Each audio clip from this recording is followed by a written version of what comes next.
Terus bagaimana hubungan dengan anak saya yang sekolah di pesantren, Pak? Ini mau nanya. Yang ketiga adalah Selanjutnya Ustaz, Bagaimana pertanyaan dari Nur hukumnya Hamid di makanan dan Yogyakarta. uang Dengan siapa makan di mana? yang diberikan oleh mahasiswa yang akan ujian Baik, silakan Ibu. seminar?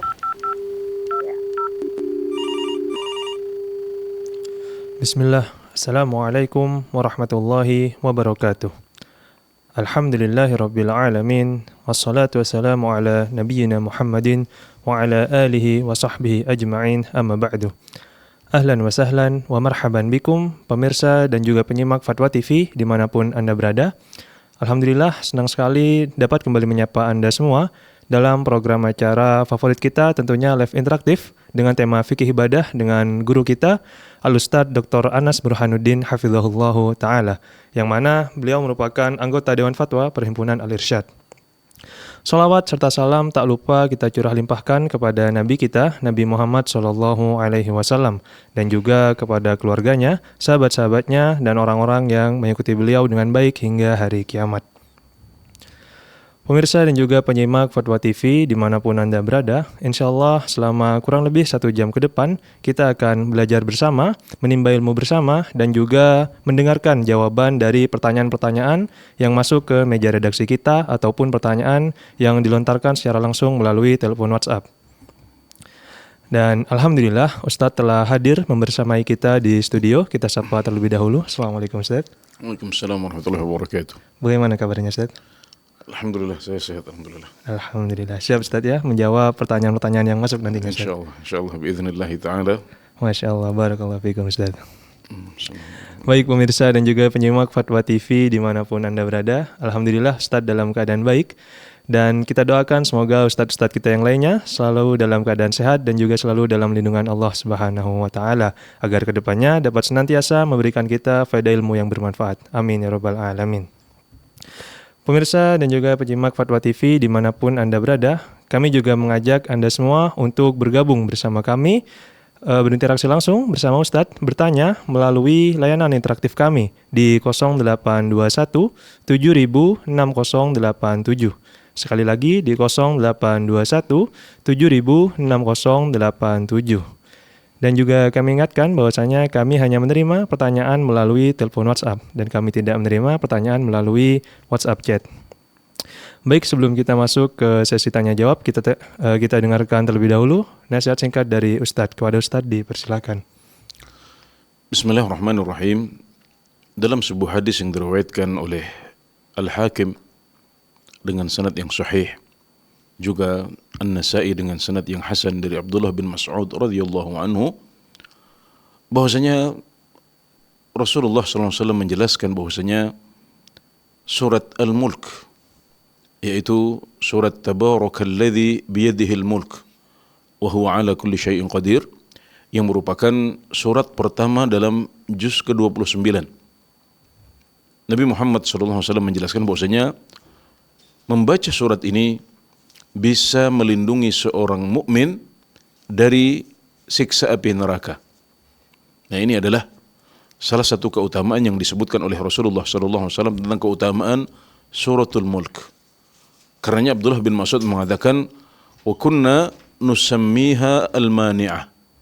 Dahulu kami menyebut surat ini sebagai al-mani'ah, yaitu surat yang menghalangi seorang muslim surat yang menghalangi seorang muslim surat yang menghalangi seorang muslim dari api neraka. Nah, maka ini adalah salah satu keutamaan yang disebutkan oleh Nabi Muhammad SAW tentang keutamaan surat Al-Mulk. Dan dalam hadis yang sama beliau menyebutkan, faman qara'aha fi kulli lailatin faqad aktsara wa atab. Dan barang siapa yang membacanya setiap malam, maka dia telah melakukan sesuatu yang banyak dan juga telah melakukan sesuatu yang baik. Nah, ini adalah sebuah sunnah dari Nabi Muhammad SAW yang diajarkan kepada kita sebagai umatnya, yang menunjukkan bahwasanya surat Al-Mulk memiliki keutamaan yang besar dan bahwasanya beliau menganjurkan agar dibaca setiap malam.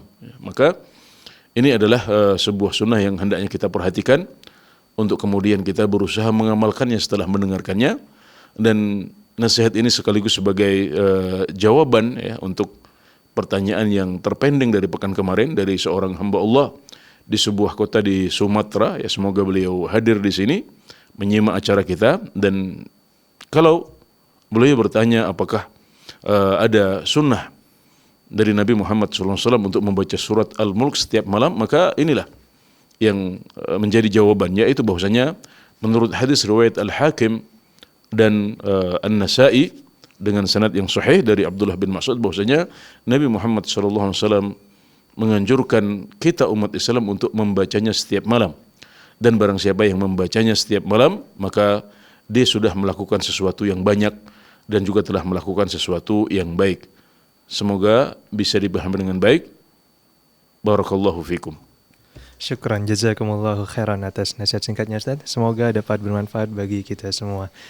Dan kembali kami mengajak pemirsa dan juga penyimak Fatwa TV dimanapun Anda berada untuk bergabung bersama kami, bertanya langsung kepada Ustadz melalui layanan interaktif kami di 0821 706087. Sekali lagi di 0821 706087. Dan nampaknya telah terhubung bersama kami Ustadz. Penelpon pertama ada Ibu Iis di Bandung. Assalamualaikum Fatwa TV. Waalaikumsalam warahmatullahi wabarakatuh. Baik Ibu, pertanyaannya. Iya, Assalamualaikum Ustadz. Waalaikumsalam warahmatullahi wabarakatuh. Begini Ustadz, kalau saya tuh surat Al-Mulk itu rutin suka dipakai sholat malam atau sholat tahajud ya. Tapi enggak satu surat satu rakaat gitu. Jadi satu surat dibikin 2 rakaat, dan lainnya juga gitu semua seperti surat As-Sajdah atau Al-Insan dibikin 2 rakaat gitu. Itu boleh apa tidak? Enggak sekaligus satu surat dalam 1 rakaat Ustaz. Syukran jazakallah khairan. Assalamualaikum warahmatullahi wabarakatuh. Ya, jadi dalam surat Al-Muzammil ya, di ayat yang terakhir ya, Allah Subhanahu wa taala memerintahkan kepada Rasulullah SAW ya, untuk melakukan qiyamul lail, ya, baik itu setengah malam ya, atau kurang dari itu, atau boleh ditambah dari setengah malam. Ya, ini adalah perintah dari Allah Subhanahu Wa Taala untuk Nabi Muhammad SAW, yang juga sekaligus perintah untuk kita. Maka sunnah bagi umat Islam juga untuk meneladani Nabi Muhammad SAW dalam qiyamul lail. Dan dalam ayat yang saya maksudkan tadi di surat Al-Muzammil ya, Allah Subhanahu wa taala berfirman, faqra'u ma tayassara min. Ya, maka bacalah apa yang mudah untukmu dari Al-Qur'an. Nah, jadi ini menunjukkan bahwasanya konteksnya adalah konteks tentang salat qiyamul lail. Dan Allah memerintahkan untuk membaca ayat yang mudah. Ayat yang mudah itu artinya apa saja. Apa yang kita suka atau apa saja yang kita hafal, apa yang kita bisa. Nah, maka tidak harus satu surat penuh ya. Bisa satu surat pendek, bisa satu surat panjang, bisa separuh surat ya, atau satu surat dibagi menjadi 2 rakaat. Itu semuanya dibolehkan walhamdulillah ya. Bahkan tentunya kita mengetahui bahwasanya surat setelah Al-Fatihah itu hukumnya adalah sunnah saja ya. Maka kalau kita tidak membaca surat sama sekalipun itu juga boleh ya. Jadi tidak harus satu surat penuh, apalagi kalau suratnya panjang ya. Satu surat bisa kita bagi menjadi 2, bisa juga dengan surat yang lebih pendek, atau bisa juga beberapa potongan ayat dari surat yang panjang ya. Itu semuanya masuk dalam keumuman firman Allah Subhanahu wa taala, faqra'u ma tayassara min ya. Hendaklah kalian membaca apa yang mudah bagi kalian dari Al-Qur'an ya. Nah, jadi termasuk apa yang Ibu sebutkan ya sebagai beberapa contoh ya, misalnya surat-surat di juz amma atau juz 29 yang jika agak panjang dipecah menjadi 2, ini boleh ya, tidak masalah walhamdulillah ya. Dan salah satu dalil yang mendukung juga adalah bahwasanya suatu ketika Nabi Muhammad SAW salat ya, kemudian beliau membaca potongan ayat dari sebuah surat Al-Qur'an. Jadi bukan dari awal surat.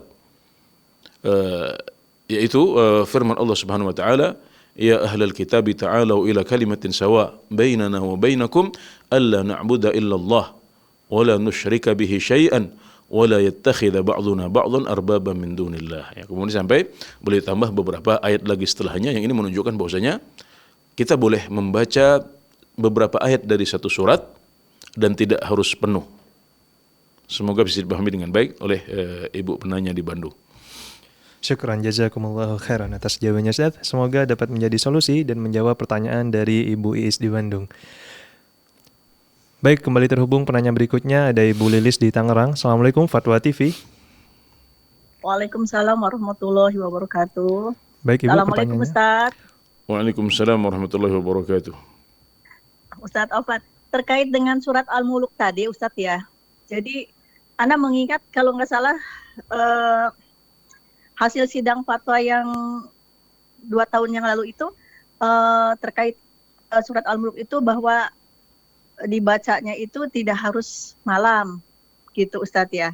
Nah itu tetapi Ana kalau tidak salah mungkin Ana mohon dikoreksi Ustadz ya gitu ya dari sidang itu tuh, jadi bahwa tidak harus malam. Jadi dari situ Ana memang berusaha untuk ya kalau misalnya nggak sempat malam ya pagi gitu kan Ustadz ya gitu. Nah itu mohon dikoreksi apa salah Ana atau bagaimana waktu menyimaknya Ustadz ya. Terus terkait dengan keutamaan surat Al-Baqarah juga Ustadz ya, bahwa membaca tiap malam itu bahwa setan akan lari dari rumah-rumah yang dibacakan surat Al-Baqarah, begitu ya Ustaz ya. Nah, dari situ tuh apakah ada patokannya ataukah sunahnya terkait surat Al-Baqarah itu harus ada 10 ayat pertama, terus terus ditambah dengan ayat yang lainnya, ataukah bebas kita membacanya ketika kita senggang bisa 3 lembar, atau ketika ini kita bisa cuma hanya 1 lembar aja. Nah itu bagaimana tuntunannya Ustaz sesuai dengan sunnah yang Rasulullah kita ajarkan. Mohon penjelasannya Ustaz ya. Syukron jazakallahu khair. Assalamualaikum warahmatullahi wabarakatuh. Waalaikumsalam warahmatullahi wabarakatuh. Jadi memang masalah menghukumi hadis ya, kemudian mengkaji hadis ini adalah masalah ijtihadiyah ya di antara para ulama. Ya, kadang-kadang terjadi perbedaan sudut pandang dalam mensahihkan atau melemahkan hadis-hadis tersebut. Ya, kemudian juga ketika dikumpulkan antara hadis-hadis ya dengan jalannya yang banyak ya, kadang-kadang disebutkan bahwasanya sebagian ada yang menyebutkan waktunya ya, seperti yang kita sebutkan tadi itu disebutkan bahwasanya anjurannya adalah dibaca di malam hari ya. Tapi ya tidak menutup kemungkinan ya kalau ada hadis-hadis yang lebih umum. Juga tentunya kita memahami kaidah ya bahwasanya yang membaca Al-Qur'an itu bisa kapan saja ya, bisa di mana saja. Ya bisa kapan saja ya, bisa malam hari, bisa siang hari, semuanya baik untuk kita baca. Ya, jadi kita harus ingat prinsip itu ya. Jadi ketika ada misalnya yang kita sebutkan tadi dalam riwayat Al-Hakim ya, kemudian dalam riwayat An-Nasa'i bahwasanya Nabi Muhammad SAW mengatakan wa man qara'a biha kulla lailatin ya faqad aktsara wa atab. Ya, barang siapa yang membacanya setiap malam hari maka dia sudah melakukan sesuatu yang banyak dan melakukan sesuatu yang baik. Ya, ini jelas menunjukkan keutamaan membaca di malam hari ya. Tapi juga ini maknanya tidak membatasi. Jadi kalau ada yang membaca di pagi hari, maka itu baik saja karena semua ayat Al-Quran itu baik. Semua ayat Al-Quran juga adalah kesembuhan dan pelindung ya dari api neraka biidznillahi ta'ala. Ya, jadi kita bisa baca kapan saja, dan ini tentunya mengingatkan kepada pembahasan yang saya ingat ya, justru malah yang pembahasan surat Al-Kahfi ya. Ya, di mana masyhur ya, di mana masyhur di kalangan umat Islam bahwasanya kita dianjurkan untuk membaca surat Al-Kahfi pada malam hari Jumat dan siang hari Jumat. Ini yang masyhur. Tapi kemudian melalui kajian yang dilakukan oleh Dewan Fatwa Perhimpunan Al-Irsyad ya, diambil kesimpulan bahwasanya hadis-hadisnya itu menunjukkan keumuman ya. Artinya untuk bisa mendapatkan keumuman yang dijanjikan ya, berupa mendapatkan cahaya dari hari dia membaca sampai 1 pekan berikutnya, itu tidak harus membaca di hari Jumat. Nah, artinya bisa dilakukan di hari-hari yang lain juga dengan keutamaan yang sama. Nah, dulu fatwa ini sih disalahpahami oleh sebagian umat Islam ya. Padahal hasil dari fatwa ini, hasil dari kajian ini dan penelitian ini adalah bahwasanya waktunya bisa lebih longgar ya.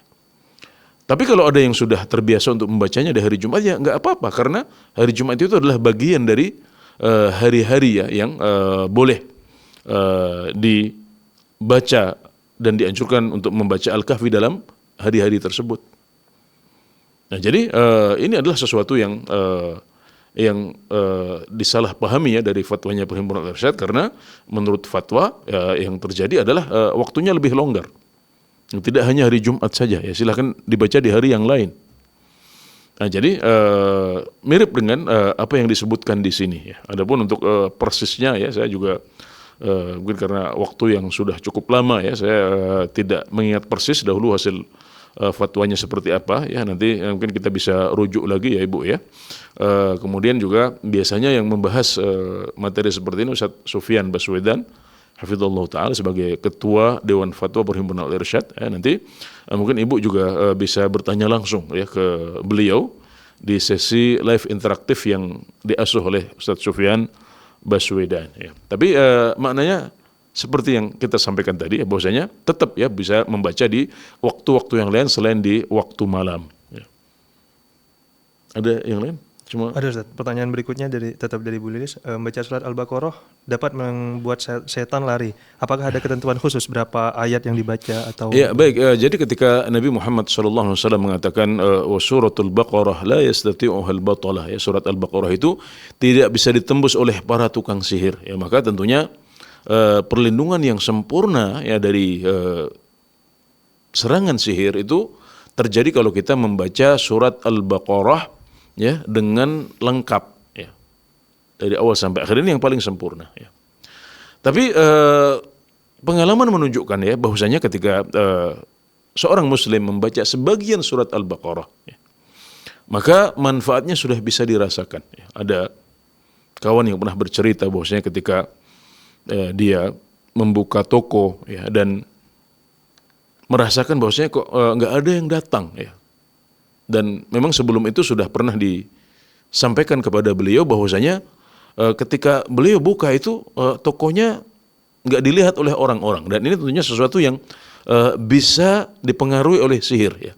Sihir bisa menutupi toko yang dibuka ya, sihir bisa membuat apa yang tampak menjadi tidak tampak. Ini adalah sesuatu yang kita umum pahami dan ketahui dari sihir ya. Maka ketika kemudian kawan ini mulai membaca surat Al-Baqarah ya, meskipun belum sempurna, belum selesai, tapi sudah mulai ada orang-orang yang masuk ke tokonya ya. Artinya sihir itu sudah berhasil dikalahkan ya, atau berhasil ditaklukkan oleh orang yang membaca surat Al-Baqarah tersebut, meskipun baru membaca sebagian atau separuhnya saja ya.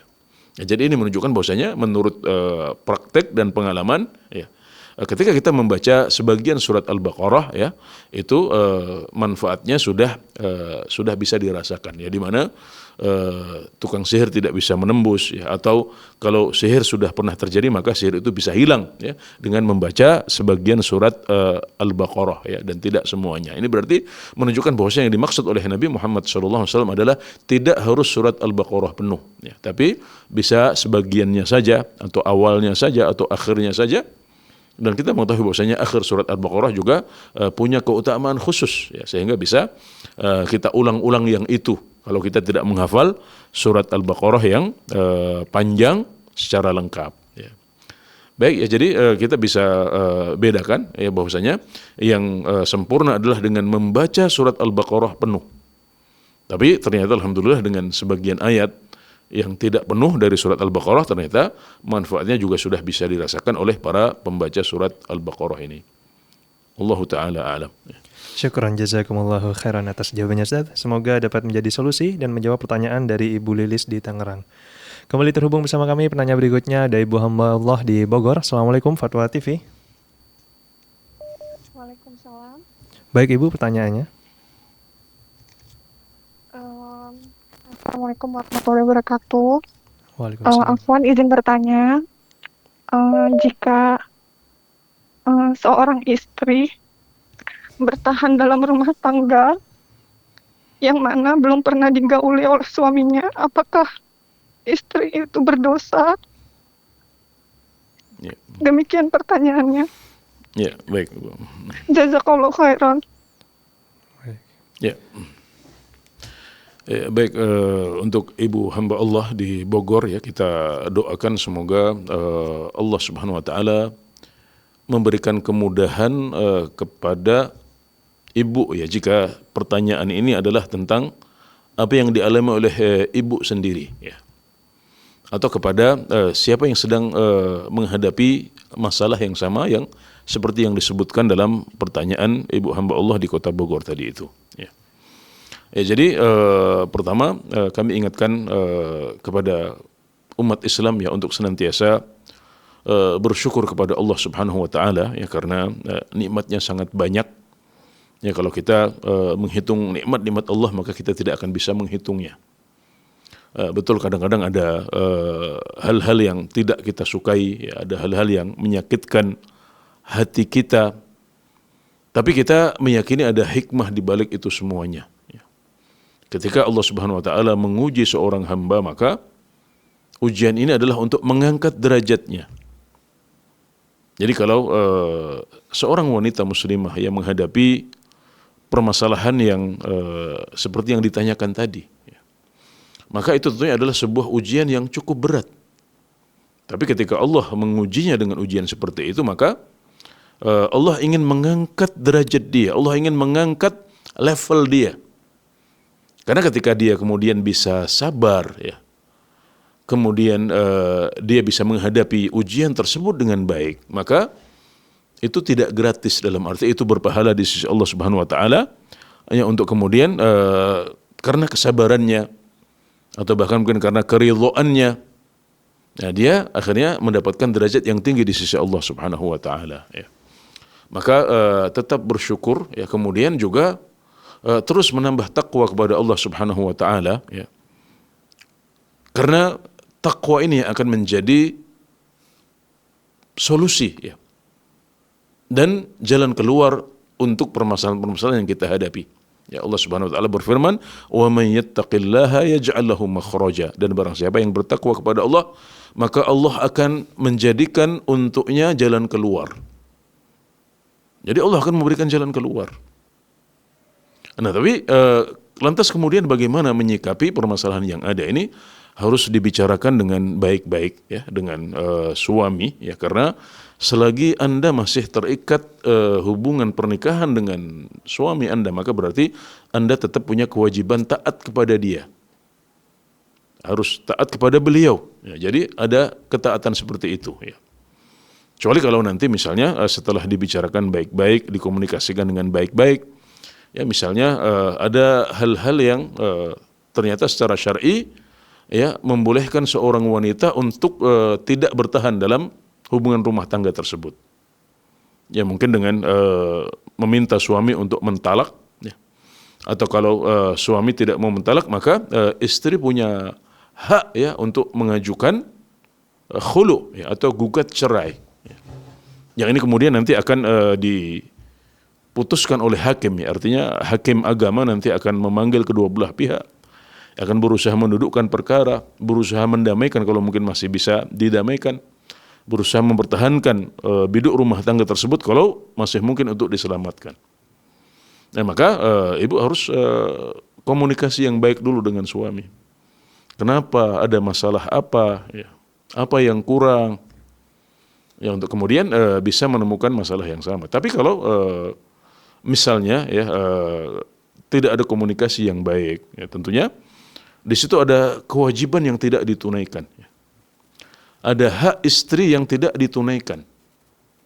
Ya, maka karena hal tersebut adalah sesuatu yang sangat vital ya dalam hubungan rumah tangga, yang bisa memberikan dampak negatif pada urusan-urusan yang lain ya. Maka menurut agama Islam ya, jika nanti misalnya tidak ada alasan yang bisa dimaklumi, ya, mungkin itu adalah karena misalnya karena sebabnya adalah karena banyaknya dia bermaksiat atau penyimpangan yang terjadi, ya. Maka tentunya hal tersebut membolehkan seorang istri untuk tidak bertahan. Dan ketika dia memilih untuk tidak bertahan dalam arti misalnya mengajukan khulu atau gugat cerai, maka itu adalah hak dia. Dia melakukan sesuatu yang dibolehkan oleh syariat Islam. Karena dalam agama Islam, ya, suami dan istri diberikan hak yang sama untuk berinisiatif menyelesaikan hubungan. Ya. Suami bisa mentalak, ya, dengan sebab-sebab yang dibolehkan, sebagaimana istri juga boleh untuk mengajukan khulu, ya, atau gugat cerai karena alasan-alasan yang dibolehkan. Ya. Bahkan dahulu pada zaman Nabi Muhammad SAW, ya, Nabi Muhammad SAW membolehkan seorang istri, ya, untuk meminta cerai, ya, atau mengajukan khulu karena dia sudah tidak cinta lagi, ya. Tidak ada rasa lagi, ya. Atau bahkan disebutkan juga Nabi membolehkan, ya, seorang wanita untuk meminta khulu karena fisik suaminya yang tidak dia sukai, ya. Nah, kalau masalah fisik saja, ya, atau masalah dia sudah tidak punya mawaddah lagi kepada suaminya, itu membolehkan seorang wanita, ya, untuk mengajukan gugat cerai atau khulu, ya, maka maksiat-maksiat kepada Allah Subhanahu wa taala, ya, atau penyimpangan yang dimiliki oleh si suami, ya, itu juga termasuk perkara yang membolehkan seorang istri untuk berinisiatif memutuskan hubungan pernikahan, yaitu dengan mengajukan gugat cerai. Jadi itulah sesuatu yang syar'i. Maka ketika dia memilih jalan itu, maka tidak dikatakan bahwasanya dia tidak sabar atau dia melanggar aturan Allah Subhanahu wa taala, karena alhamdulillah itu semuanya sangat dihargai oleh Islam, yaitu semuanya sangat ditekankan oleh Islam, dan Islam melihat bahwasanya itu termasuk hal yang membolehkan bagi seorang istri untuk mengajukan gugat cerai atau khulu, ya. Tapi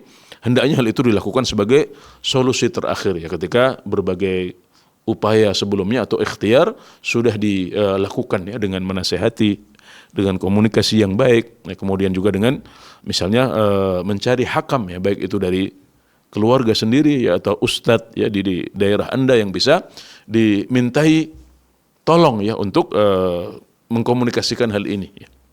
Termasuk juga untuk menasihati suami kalau memang kesalahannya ada pada pihak dia. Nah, itu adalah langkah-langkah awal yang bisa dilakukan, ya. Dan kalau semuanya tidak bisa berjalan, maka seperti yang disampaikan tadi, maka perceraian atau khulu, ya, bisa menjadi solusi terakhir yang ditempuh, dan itu halal, ya, dalam agama kita. Ya, kita boleh menikah, kita juga boleh cerai, ya, tidak seperti di sebagian agama, dan ini merupakan salah satu keindahan Islam, ya. Kenapa? Karena kadang-kadang cerai, ya, atau gugat cerai adalah solusi, ya, untuk dua orang yang terikat dengan hubungan pernikahan, ya. Ketika permasalahan sudah meruncing, tidak ada solusinya, maka kadang-kadang solusi satu-satunya adalah cerai, ya, berpisah, ya.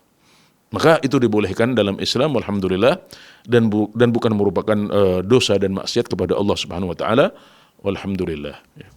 Syukran, jazakumullahu khairan atas jawabannya, Ustaz. Semoga dapat menjadi solusi dan menjawab pertanyaan ibu hamba Allah di Bogor. Dan kembali terhubung penelpon berikutnya, ada Bapak Fadil di Sulawesi Selatan. Assalamualaikum, Fatwa TV. Waalaikumsalam warahmatullahi wabarakatuh. Baik Bapak, pertanyaannya. Bismillah, ingin bertanya Ustaz.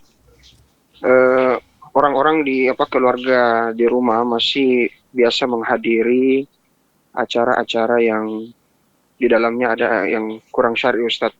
Dan di sana setelah sepulang dari acara itu biasanya membawa makanan Ustaz. Anggaplah mungkin bahasa mudahnya nasi berkat begitu Ustaz, ya. Ada beberapa macam makanan. Itu hukumnya ana sebagai penghuni rumah Ustaz yang tidak setuju dengan acaranya, dan orang di rumah itu membawa pulang dari acara tersebut makanan dan itu diolah di rumah, itu hukumnya mengonsumsinya bagaimana Ustaz? Apakah terpisah? Ini dua hal, acaranya beda dengan makanannya beda juga Ustaz. Mungkin butuh penjelasan Ustaz. Barakallahu fiik. Syukran. Ya baik, kita harus membedakan ya antara menghadiri suatu acara yang tidak syar'i, katakanlah di sana ada unsur bid'ahnya atau maksiatnya misalnya, ya. Dengan kita tidak menghadiri, tidak meramaikan, tapi kemudian kita mendapatkan hadiah atau dikirimi makanan dari acara yang tidak syar'i tersebut. Ya, ini adalah dua hal yang berbeda menurut pandangan para ulama. Jadi kita harus bedakan hukumnya juga. Ya. Meramaikan, ya, kemudian menghadiri acara yang tidak syar'i yang kita tahu di sana ada maksiat kepada Allah Subhanahu Wa Taala, padahal kita tidak bisa mengingkari, tidak bisa menasehati. Atau di sana ada hal-hal yang melanggar sunnah Nabi Muhammad SAW, dalam arti di sana ada hal-hal yang tidak disyariatkan oleh Nabi Muhammad SAW, tapi merupakan hal-hal yang baru dalam agama Islam yang tidak ada contohnya dari Nabi Muhammad SAW, atau yang disebut sebagai bid'ah ya dalam istilah agama kita. Nah, kita dilarang untuk menghadiri acara-acara seperti ini dalam rangka meramaikannya. Para ulama berdalil dengan firman Allah Subhanahu wa taala, "Wala ta'awanu 'alal itsmi wal 'udwan." Dan janganlah kalian bekerja sama dalam dosa dan kezaliman. Nah, jadi ini mencakup semua dosa dan kezaliman ya. Termasuk acara-acara yang tidak syar'i. Nah, kita tidak boleh bekerja sama dalam acara-acara seperti itu, termasuk juga menghadiri dan meramaikannya. Kemudian permasalahan yang kedua adalah kalau kita yang tidak ikut menghadiri, tidak ikut meramaikan, ya kadang-kadang dikirimi, ya, atau ada anggota keluarga kita yang ikut kemudian dia membawa ya, sebagian makanan tersebut. Ya, maka ini dibedakan hukumnya oleh para ulama. Yaitu bahwasanya karena hal tersebut adalah bukan sembelihan yang haram ya. Dan hal tersebut datang ke rumah ya tanpa kita ikut menghadiri dan meramaikan dan jatuh dalam kesalahan ya. Maka ini adalah sesuatu yang tidak masalah ya kalau kita memakannya. Nah, jadi tidak dikatakan misalnya kamu curang, katanya kamu nggak hadir tapi ikut makan ya. Tidak seperti itu. Tapi karena memang para ulama membedakan antara keduanya. Ya, tentunya ketika makanan sudah di rumah ya daripada rusak mubazir ya, maka ini boleh untuk dimakan. Kalau kita ditanya mana lebih baik dimakan apa tidak, tentunya jawabannya adalah dimakan. Karena kalau kita mubazir ya kita akan jatuh dalam kesalahan yang lain. Ya, tapi kalau misalnya ya kita bisa menghindar ya, kita bisa memberikannya kepada orang lain yang insya Allah juga akan memakannya, atau ya kita tidak memakannya dalam rangka mengingkari keluarga kita. Ya, jadi agar mereka tahu bahwasanya itu adalah sebuah kesalahan dan kita misalnya sebagai kepala keluarga ingin menunjukkan bahwasanya itu tidak boleh, maka saya tidak mau makan dari makanan itu misalnya. Nah, ini namanya adalah hajar ya. Ini namanya adalah membiarkan ya, mendiamkan ya, tidak memakan makanan yang sebenarnya halal untuk kita makan tapi dalam rangka menasihati ya. Menunjukkan bahwasanya itu tidak boleh. Maka yang seperti ini boleh untuk dilakukan ya. Kalau misalnya memang kondisinya lebih baik seperti itu, dalam arti misalnya kita perlu untuk sesekali menunjukkan sikap bahwasanya ini enggak boleh. Ya, maka saya nggak mau makan misalnya, itu boleh sesekali dilakukan seperti itu. Ya. Adapun hukum asalnya maka makanan tersebut ya boleh dimakan, sebagaimana diriwayatkan dari Abdullah bin Abbas radhiyallahu anhuma, juga dari Aisyah radhiyallahu anha, bahwasanya mereka dahulu memakan makanan yang diberikan oleh para budak atau pembantu mereka yang mereka dapatkan dari perayaan Nairuz ya. Perayaan Nairuz adalah perayaan yang biasa dilakukan oleh orang-orang Persia ya, orang-orang Persia ya, mereka punya peringatan Nairuz. Tentunya ini bukan sebuah peringatan atau perayaan yang syar'i. Kita tidak boleh ikut merayakan dan meramaikannya ya. Tapi kalau kemudian ada hadiah atau makanan yang dikirim dari acara-acara seperti itu, maka umat Islam boleh untuk memakannya. Makanya Abdullah bin Abbas radhiyallahu anhuma, juga Aisyah radhiyallahu anha disebutkan bahwasanya keduanya memakan makanan yang dikirim oleh para budak atau pembantu mereka dari peringatan Nayuruz khas Persia ini. Semoga bisa dipahami dengan baik. Barakallahu fiik. Syukran, jazakumullahu khairan atas jawabannya Ustaz. Semoga dapat menjadi solusi dan menjawab pertanyaan dari Bapak Fadil di Sulawesi Selatan. Kembali terhubung pertanyaan berikutnya ada Ummu RA di Solo. Assalamualaikum Fatwa TV. Waalaikumsalam warahmatullahi wabarakatuh. Baik Ibu, pertanyaannya. Assalamualaikum Ustaz. Waalaikumsalam warahmatullahi wabarakatuh. Gini Ustaz, waktu anak-anak kita masih SD atau masih SMP, SMA dan seterusnya gitu. Pokoknya sebelum menikah, kita yang namanya marah, ada kata-kata kita yang tidak terkontrol, tidak baik itu kira-kira. Nah, kira-kira apa solusinya yang terbaik? Takutnya nanti kita malaikat mengaminkan, kemudian Allah mengabulkan. Terus apa usaha kita? Kalau umpamanya kita khawatirnya anak kita itu teraniaya karena lisan kita gitu Ustaz. Apa yang harus kita lakukan Ustaz? Terima kasih Ustaz atas jawabannya. Ya, baik. Jadi kita harus bersyukur kepada Allah Subhanahu wa taala ya atas nikmat tambahan ilmu yang kita dapatkan dari hari ke hari ya. Dengan menghadiri majelis taklim, ya, membaca kitab-kitab yang ditulis oleh para ulama, juga mungkin menyimak dakwah yang disampaikan di media dakwah berupa radio ataupun TV Islam. Maka itu semuanya menambah ilmu kita. Itu adalah sebuah nikmat yang merefleksikan ya sabda Nabi Muhammad SAW, "Man yuridillahu bihi khairan yufaqihu fid din." Barang siapa yang Allah inginkan kebaikan untuknya, maka Allah akan jadikan dia paham dalam ilmu agama. Yang dulu nggak paham, ya, masih jatuh dalam maksiat-maksiat, atau jatuh dalam ucapan-ucapan yang buruk, yang baru kita sadari sekarang bahwasanya ternyata itu tidak boleh. Nah, kalau kita merasakan hal yang seperti itu, maka ingatlah sabda Nabi Muhammad SAW, "Ittaqillaha haitsuma kunta." Ya, bertakwalah kepada Allah dimanapun engkau berada. Wa atbi'is sayyi'atal hasanata tamhuha. Dan ikutilah keburukan dengan kebaikan, niscaya kebaikan akan menghapuskan keburukan.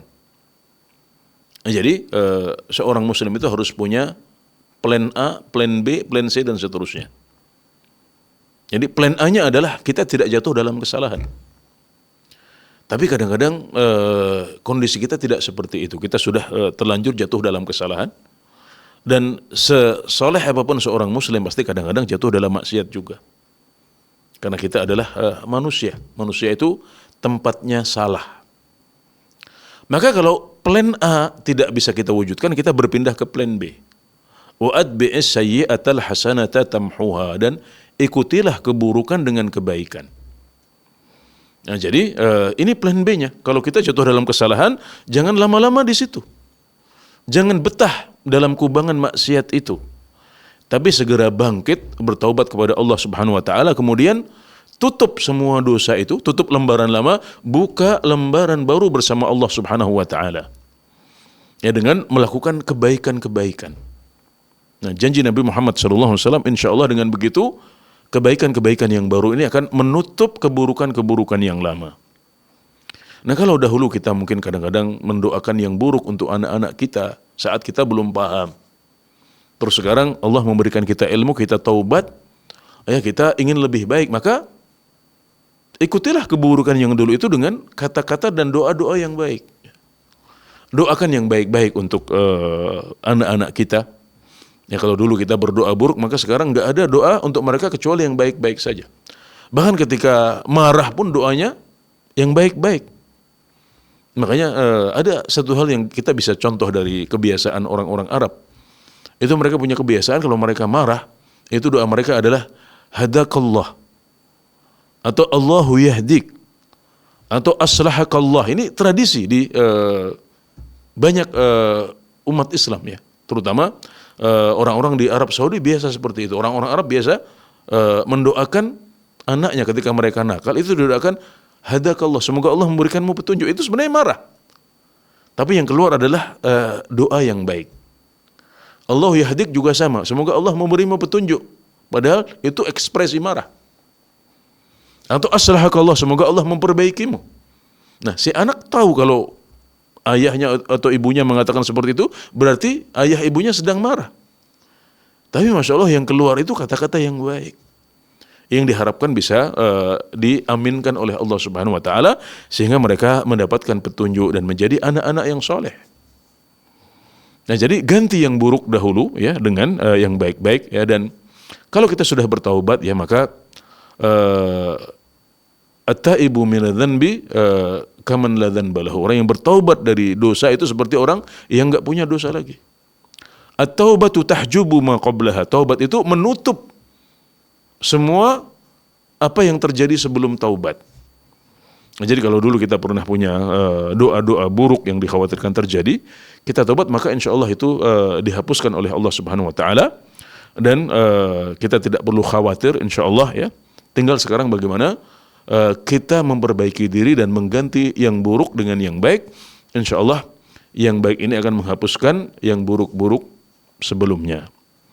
Baik, semoga Allah melindungi ibu dan keluarga ya dari hal-hal yang tidak disukai dan ditakutkan. Barakallahu fiik, wallahul muwaffiq. Syukran jazakumullahu khairan atas jawabannya Ustaz. Semoga dapat menjadi solusi dan menjawab pertanyaan dari Ummu RA di Solo. Baik, penelpon berikutnya ada Bapak Bustanuddin di Solo. Assalamualaikum Fatwa TV. Waalaikumsalam warahmatullahi wabarakatuh. Baik Bapak, pertanyaannya. Begini Ustaz, sejauh mana kita, sebentar dulu, ada dalil yang mengatakan salat ibadah itu diterima, pertama sesuai dengan yang dicontohkan Rasulullah, kemudian ikhlas.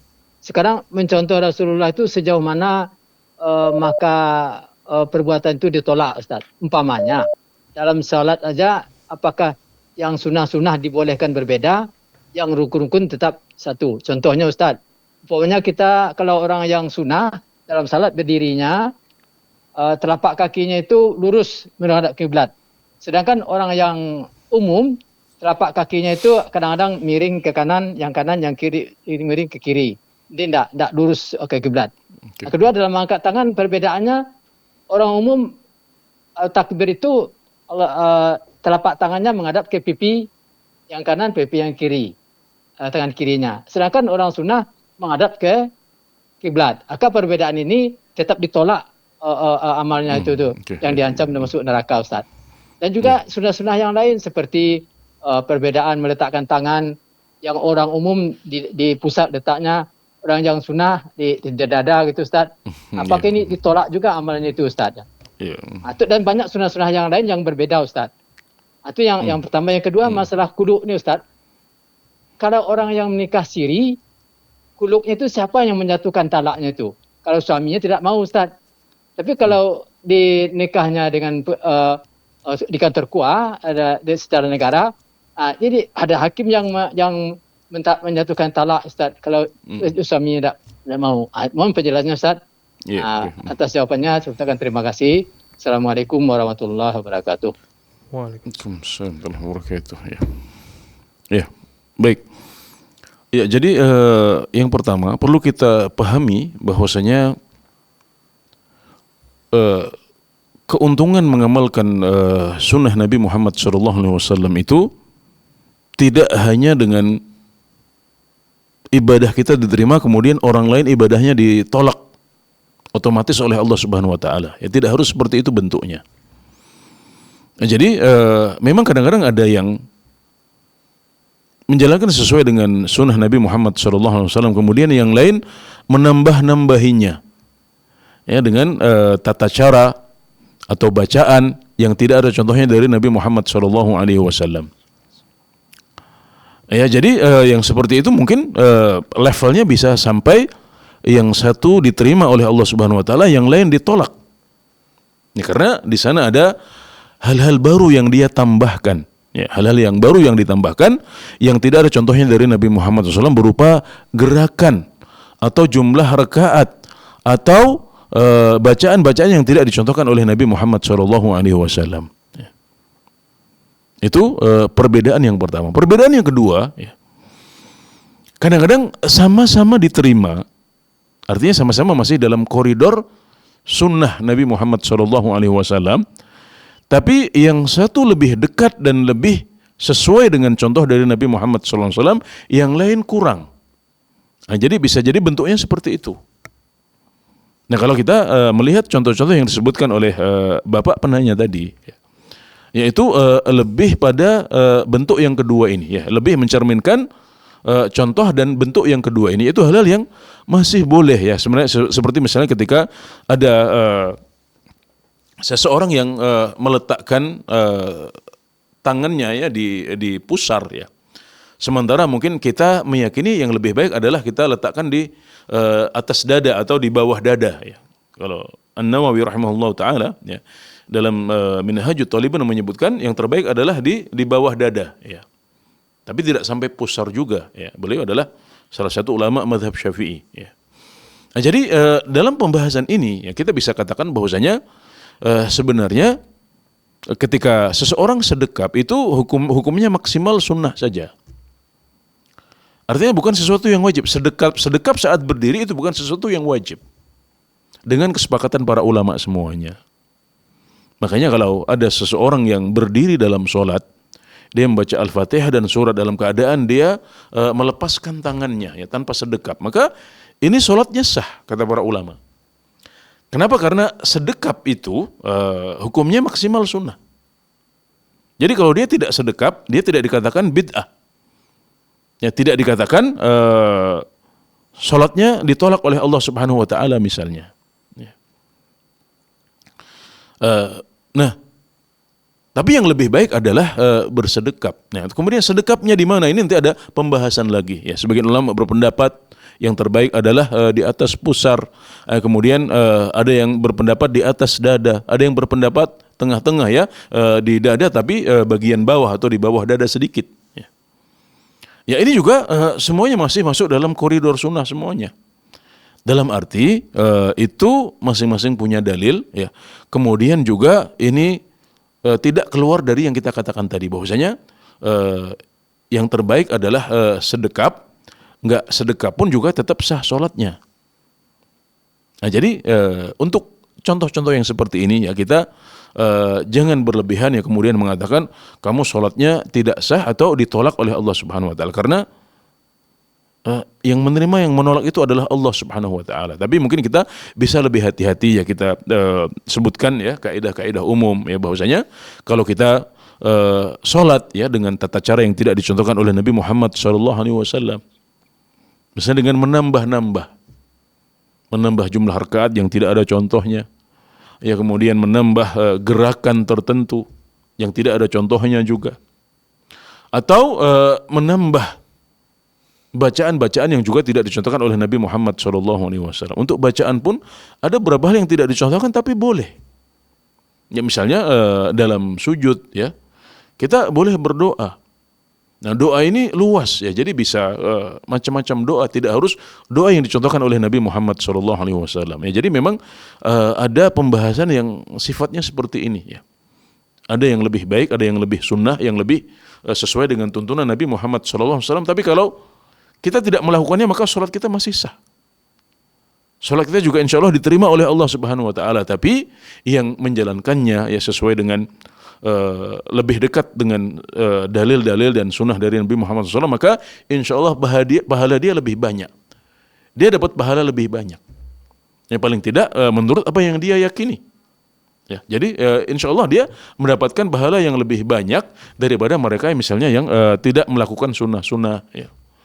Ketika dia seharusnya bersedekap, ya, dia karena mengatakan, oh, boleh kok sedekah hanya sunnah, akhirnya kemudian dia melepaskan tangannya misalnya, ya.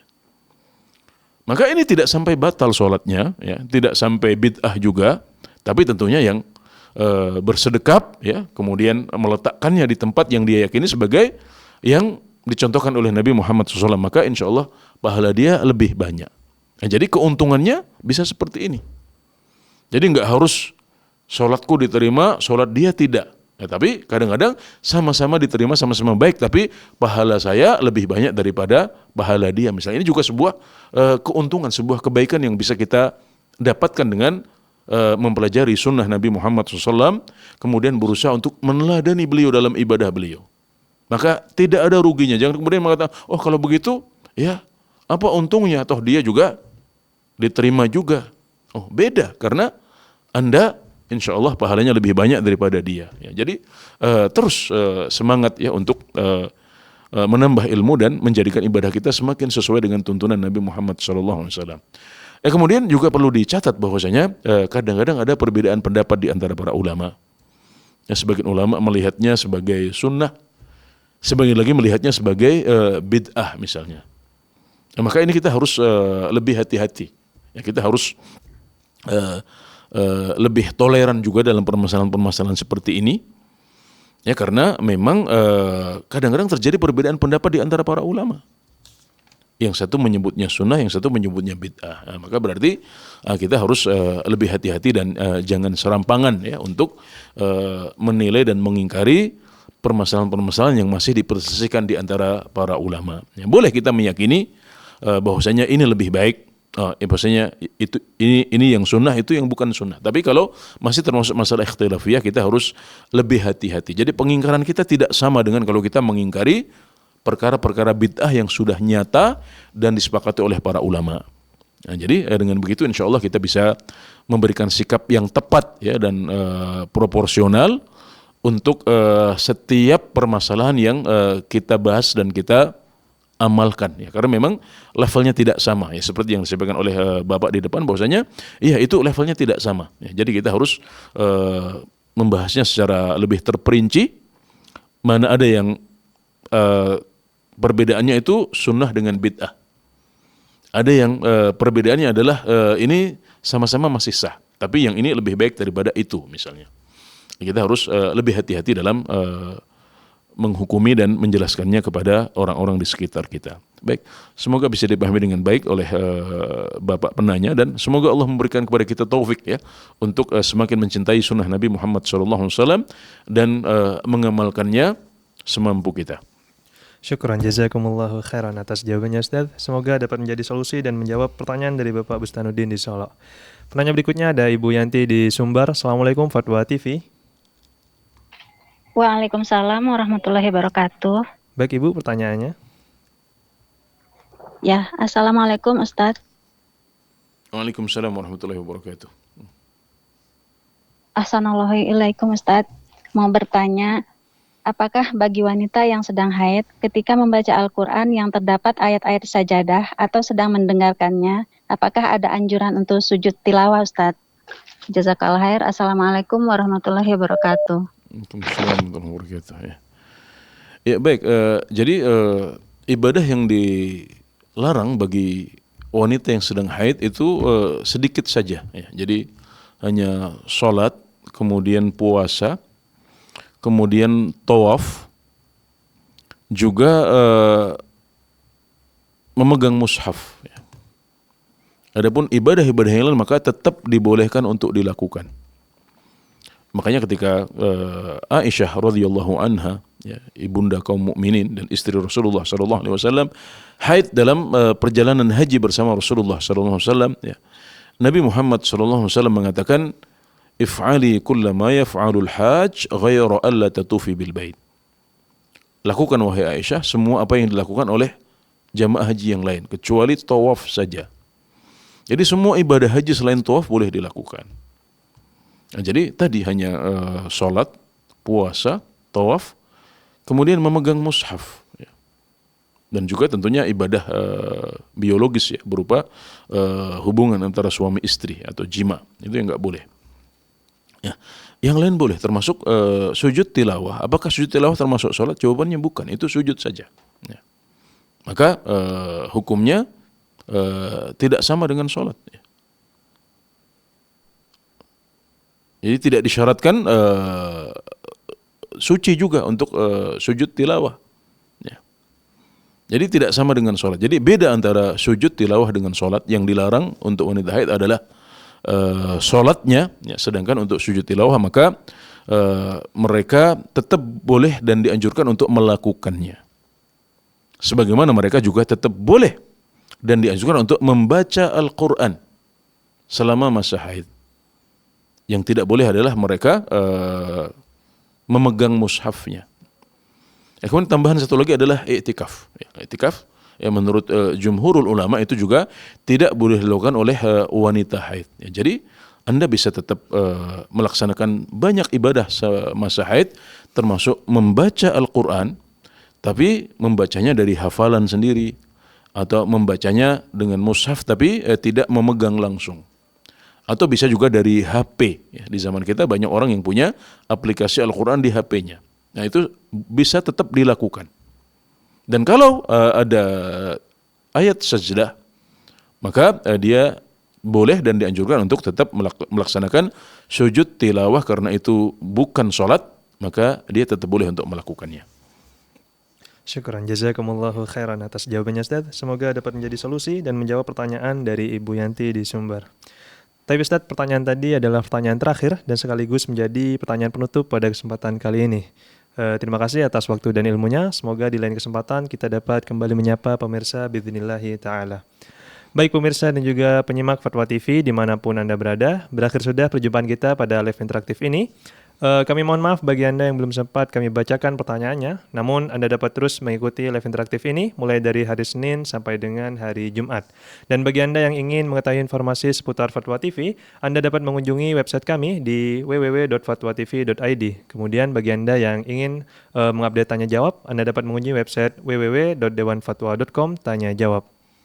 Kami juga mengajak kaum muslimin dimanapun Anda berada untuk bergabung bersama kami, berta'awun dalam syiar dakwah Islam melalui rekening aktif yang dapat Anda saksikan di layar kaca Anda.